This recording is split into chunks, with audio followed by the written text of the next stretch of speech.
Bobby Kennedy Jr. has written a remarkable, meticulously researched new book called The Real Anthony Fauci, Bill Gates, Big Pharma, and the Global War on Democracy and Public Health. It really is worth reading. So, of course, big tech immediately decided to censor it. YouTube shut down a videotaped book signing because it, quote, violated community guidelines and spread misinformation. Amazon limited advertising for the book. Many booksellers just refusing to sell it. And yet, despite all of that, people are buying it. In fact, the book is at the top of the Amazon list. Tony Lyons is the president and publisher of Skyhorse, which is bravely publishing this book. He joins us tonight. Tony, thanks so much for coming on. First of all, congratulations on being brave enough to put this book out and on being rewarded by immense popular demand for it.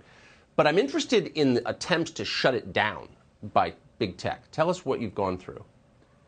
Yeah, so there's been a total media blackout of this book. I mean, it's the best-selling book in America, and you won't read about it in any newspaper. If you try to advertise on, any of the online platforms, they send you a notice saying that you can't advertise it there.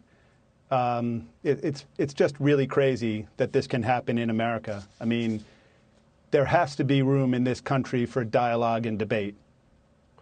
Yes, and especially over this, which is a very serious book. I've read it, and it's not crazy in the slightest. It's actually far less crazy than a lot of things I see on NBC News. And again, it's meticulously researched. Has it not been reviewed at all? Like the New York Times hasn't even acknowledged it, for example?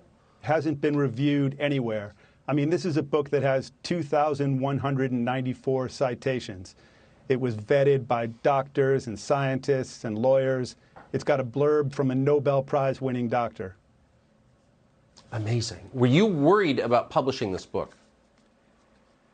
I was worried about not publishing this book. I mean, there are two sides to every story.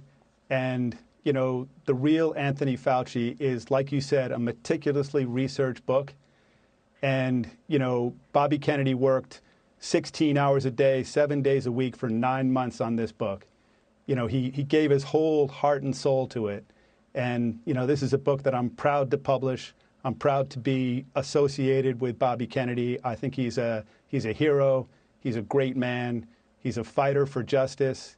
And, he's called anti-vaccine, but he's really anti-corruption, and he's pro-vaccine safety.